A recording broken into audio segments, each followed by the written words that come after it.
Ça tourne. Il vaut mieux prévenir ici. Allez, bonjour à tous, je suis David de la chaîne Prono de la semaine. Bienvenue aux nouveaux abonnés et spectateurs du jour. Nous avions pronostiqué les victoires de Clermont et de SAF. SAF l'a remporté sur le score de 3-1 et Clermont, le match est en cours au moment de la diffusion de cette vidéo. Donc pour l'instant, 33 € de gain.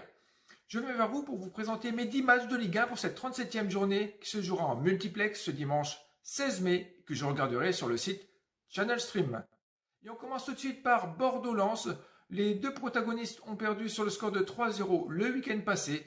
Les Bordelais sont à la ramasse depuis février. Leur dernière victoire des locaux, pourtant c'était mieux, c'était le 2 mai contre Rennes sur le score de 1-0. Une victoire étonnante. Néanmoins, je donnerai l'avantage aux Lensois qui ont la possibilité de ravir la 5e place à Marseille avec Ganago, Kakuta, Kalimengo, Banza. Je pense que les 100 et or pourraient l'emporter avec un minimal syndical de 1-0.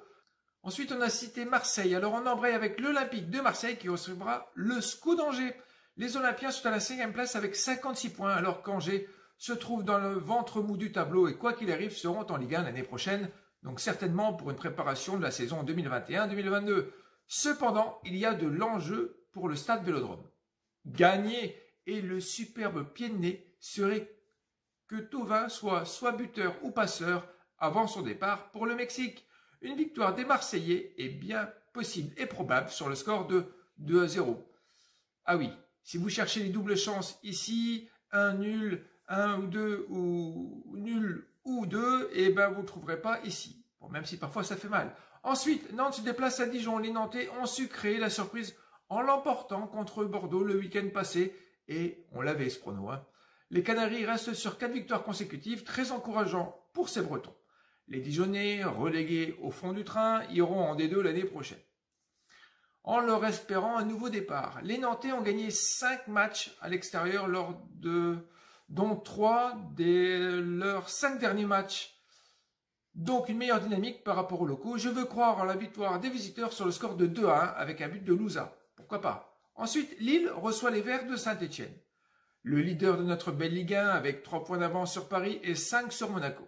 L'enjeu est seulement du côté des locaux pour se garantir le titre de champion. Saint-Étienne, placé à la 11e place, se relance progressivement et retrouve timidement la victoire à l'extérieur. Les Verts n'ont rien à perdre et entre nous, ils préféraient quand même que les Ch'tis passent devant les Parisiens à leurs dépens. Je vous ai rien dit. Donc victoire des Dogs avec un match très serré avec un gros score de 3-2. En parlant des Parisiens, ils reçoivent Reims. Les Parisiens, eux aussi, n'ont pas le droit à l'erreur. Ils ont gagné leur ticket pour la finale de la Coupe de France contre Montpellier au pénalty en y laissant des forces. Alors que Reims pourrait se contenter d'un nul pour être assuré de rester en Ligue 1 l'année prochaine. Et c'est possible. Ils seraient capables de le faire.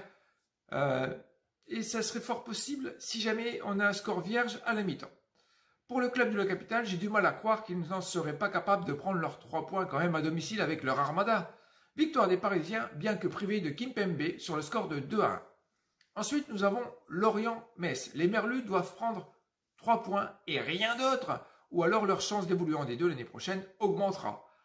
Alors que mes voisins messins n'ont aucun enjeu, comme Saint-Étienne, mais eux ne sont pas du genre à laisser un match facile.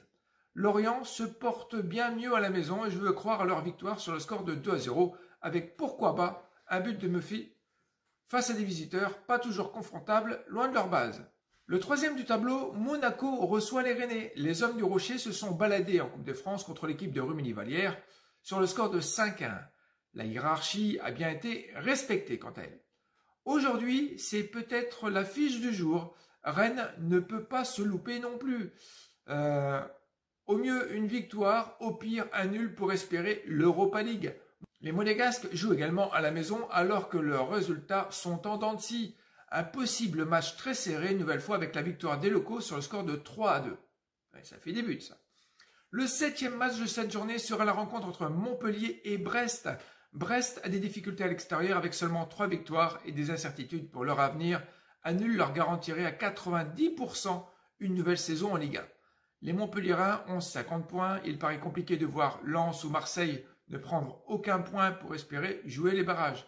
Je veux croire à leur victoire menée par Delors sur le score de 3-1. Ensuite, nous avons la rencontre Nice-Strasbourg. Alors, Nice n'a pas d'intérêt pour la victoire car ils sont trop loin pour l'Europe l'année prochaine avec leurs 49 points. Néanmoins, point d'honneur pour gagner encore un match à la maison qui reste sur 2 victoires de suite. C'était face à Brest et Montpellier. Strasbourg doit lui faire un résultat. À l'extérieur, quant à eux, ils restent sur 2 nuls de suite contre Marseille et Nîmes. Encore un match de tous les possibles. Je ne sais pas si ça se dit tous les possibles, mais on s'en fout, on y va. Bien qu'à l'Allianz Arena, ils ont pris 13 points sur 15 possibles lors de leurs 5 derniers matchs à la maison. Ici, on partira sur un nul, un partout, pour ce match. Nous voici pour le 10e et dernier match de cette journée avec Nîmes-Lyon. Les Crocos restent sur 4 nuls à la maison pour leurs 5 derniers matchs. Récemment, les Nîmois l'ont remporté face à Metz avec un joli 3-0. Ici, pas de calcul. Les 2 équipes doivent gagner et pourtant, il n'y a que 3 points. Les locaux pour éviter la relégation et Lyon pour y croire à l'Europe sans barrage. Un match à but, je vous le dis moi. Enfin, j'espère avec un avantage pour l'équipe de Depay sur le score encore fleuve de 3-2. Merci d'avoir regardé cette vidéo jusqu'au bout. Si la vidéo vous a plu, alors faites-moi le voir avec votre pouce bleu qui va bien et vos abonnements en masse. Passez une bonne semaine et moi je vous donne rendez-vous lundi soir pour un ou des pronos de Première Ligue. Bye!